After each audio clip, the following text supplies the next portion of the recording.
There's a circular saw that shows up on fine woodworking benches so often that nobody even questions it anymore. And by the time we get to it, you'll understand exactly why it earned that spot.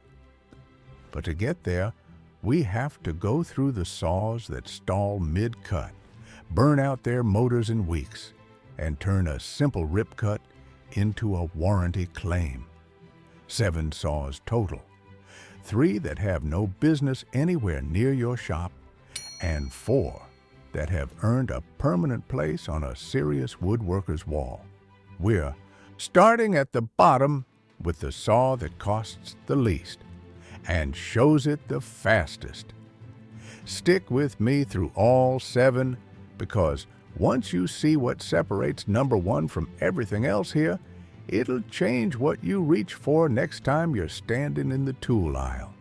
Every claim in this list comes from real owner reports, not marketing copy. That means verified purchase reviews on Home Depot, Walmart, and Amazon, forum threads from Sawmill Creek and Lumberjocks, hands-on testing from Pro Tool, reviews and toolbox buzz, and pricing pulled straight from current retail listings. No invented failure rates, no made-up satisfaction scores, just what actually happens when these saws meet a stack of plywood, a knotty 2x6, or a full day of framing. Number 7, and it's the saw that costs the least on the shelf. And it shows within the first few cuts. Hyper Tough is Walmart's in-house tool line, built to hit the lowest possible price point, and the corners cut to get there aren't subtle. Owner reviews on Walmart's own site describe the 20-volt cordless model overheating and shutting itself down after roughly 30 seconds of continuous cutting, long before the blade has made it through a single sheet of plywood. That's not a one-off complaint. It's a recurring pattern across multiple listings for the same saw. The practical consequence in the shop is simple. You don't get a finished rip cut. You get a saw that needs to sit and cool before you can start again, which turns a 10-minute job into a half-hour one. One corded 12-amp Hyper Tough owner reported the motor catching fire mid-cut through laminate flooring on only the second day of ownership. An extreme case, but one that lines up with a broader complaint pattern about the plastic housing and internal components not being built for sustained load. The second layer of the problem is construction. Reviewers consistently flag the housing as noticeably lighter and more flexible than metal-bodied saws from established brands, with one common complaint being a blade depth adjustment bolt that strips out after limited use and effectively retires the tool early. For a first-time DIYer building a single bookshelf, that might never matter. For anyone doing repeat cuts, framing a shed, building deck stairs, cutting stock for a weekend project, it becomes the tool that quits on you mid-job. This is the saw for the homeowner who needs one project done and doesn't plan on picking it up again for a year. But the next saw on this list actually costs more and still manages to disappoint people who use it regularly, which tells you price alone isn't the whole story.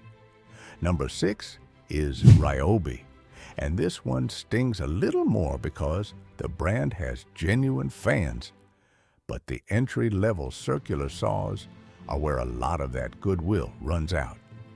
Across independent review aggregators, Ryobi as a brand sits at roughly 2 out of 5 stars based on hundreds of collected owner complaints.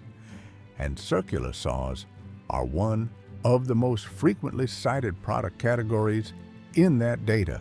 The specific failure pattern shows up again and again. A brand new saw's motor burning out within the first hour of light use, sometimes on nothing tougher than cutting sheet plywood. The consequence in a real shop is a lost afternoon and a return trip to the store.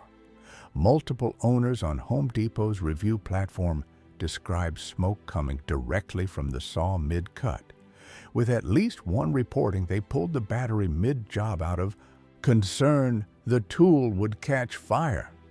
One reviewer went through 3 separate replacement units of the same corded model before giving up on the line entirely, citing the same motor failure each time on nothing heavier than 6mm plywood. Ralby does back its tools with a 3-year limited warranty, and plenty of owners report smooth, uneventful use for years. This isn't a saw that fails for everyone.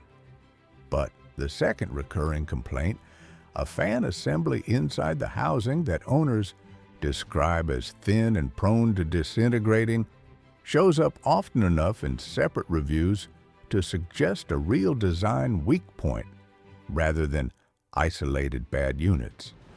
For the budget-conscious weekend builder doing light trim work, it's serviceable.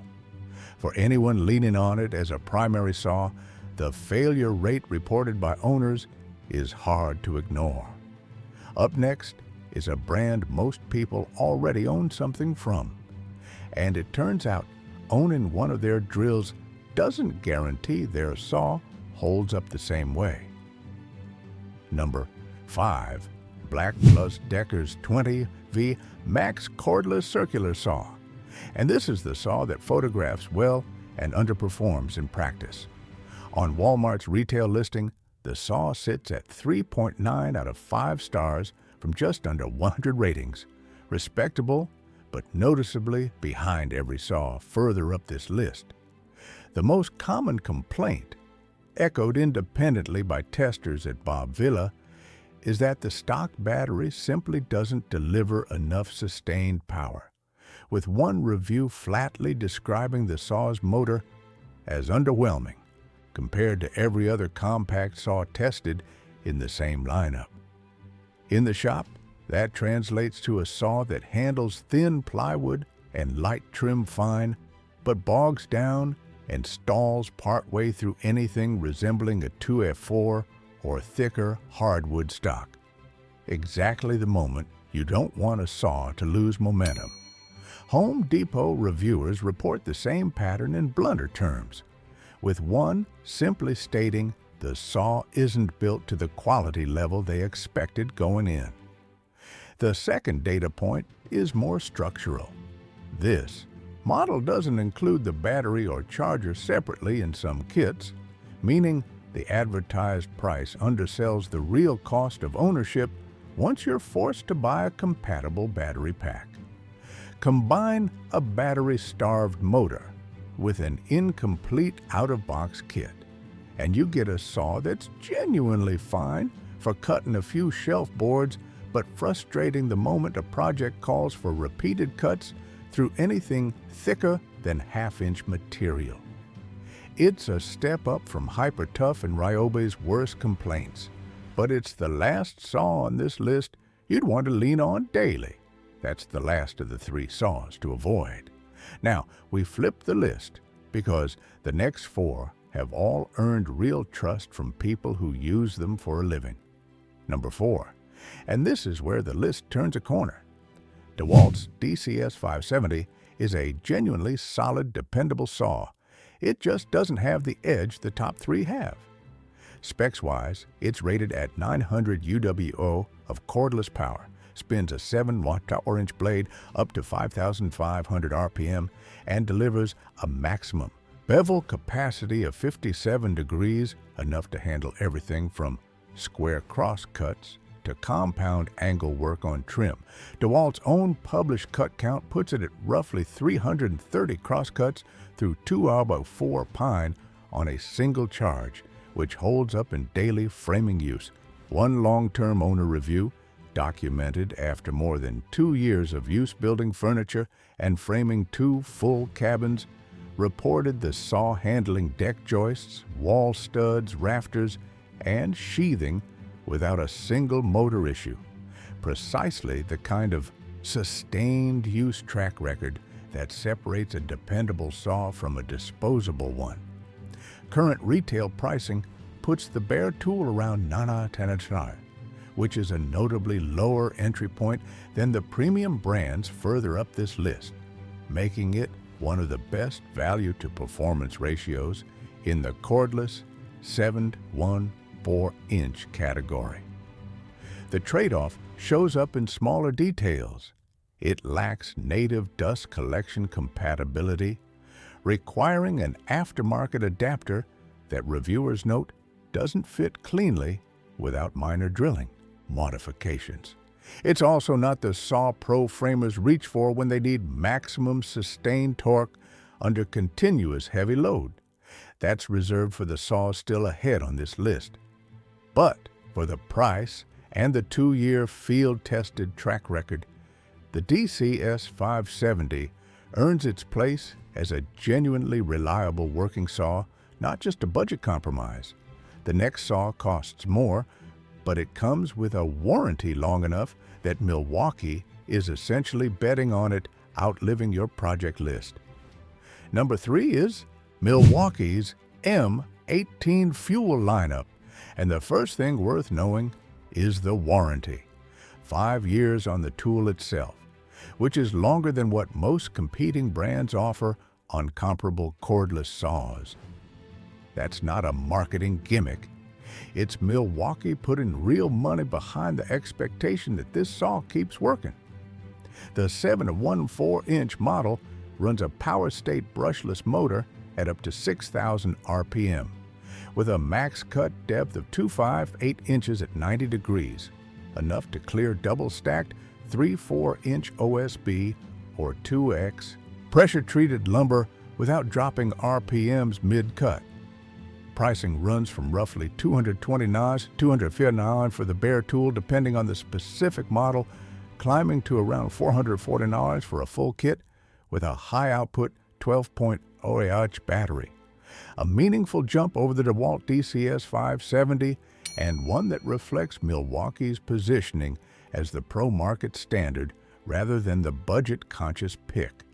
Home Depot reviewers consistently describe the saw as powerful and lightweight for its cutting capacity, with the built-in LED and quick-change blade system called out repeatedly as genuine time savers on a job site, not gimmicks.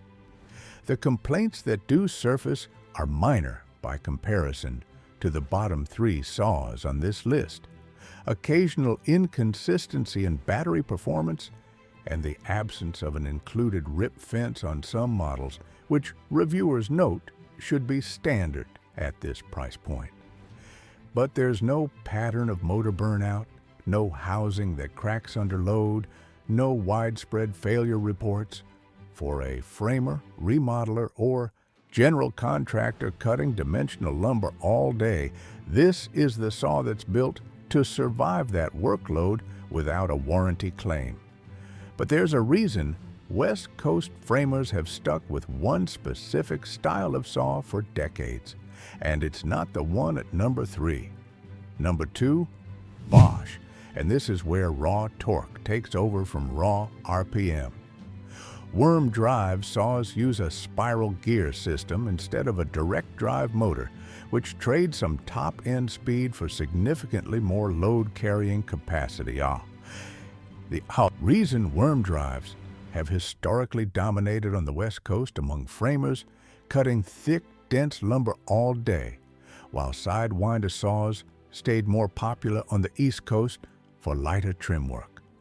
Bosch's CSW41 corded worm drive shed roughly 2 pounds compared to older worm drive saws in the same class, addressing the classic complaint about worm drives being exhausting to carry all day.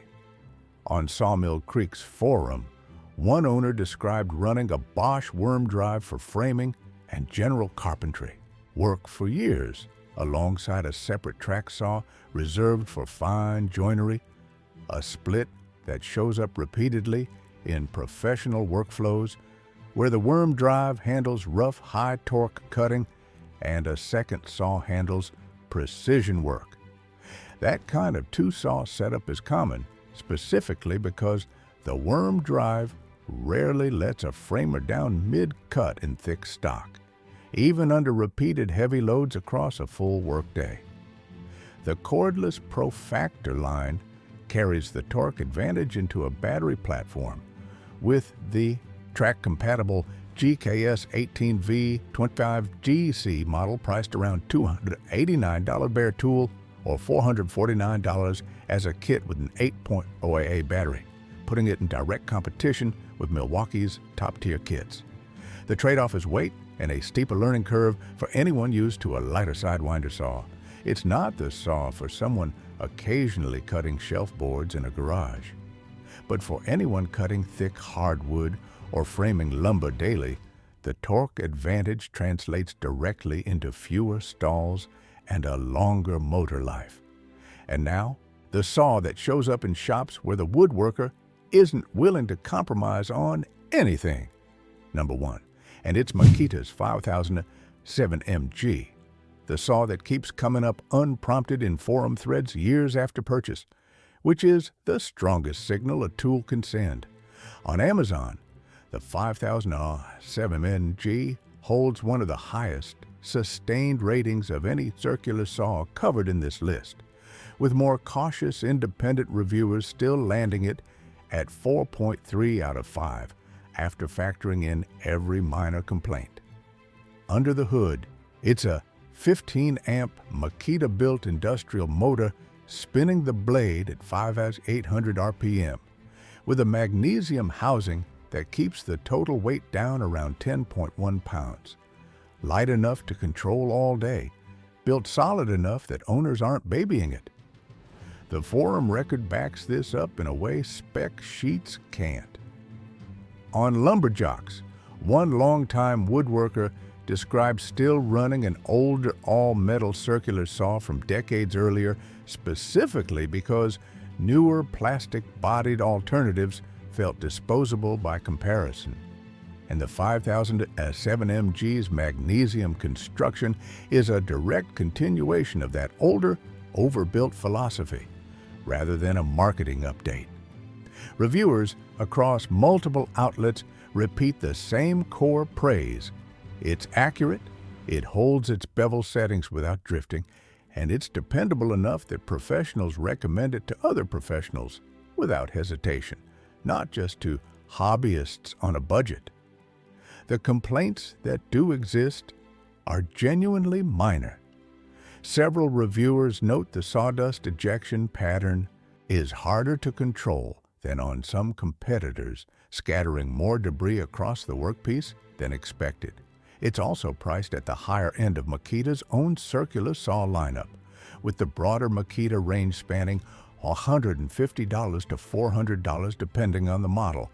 The 5007MG sits well into that upper range, and longtime Makita customers have specifically flagged the premium over Makita's own cheaper models as a point of friction. There's no rip fence drama, no housing that cracks, no motor burning out on light material. This is the saw that shows up in a shop that's been running for 20 years and still cuts like it did on day one, which is exactly why it's earned the top spot on this list.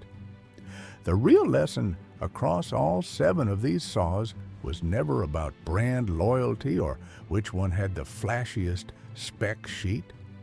It came down to 3 things every time: what the motor housing is actually made of, whether the manufacturer backs the tool with a warranty long enough to mean something, and whether independent owners, not the box, report the saw surviving daily use.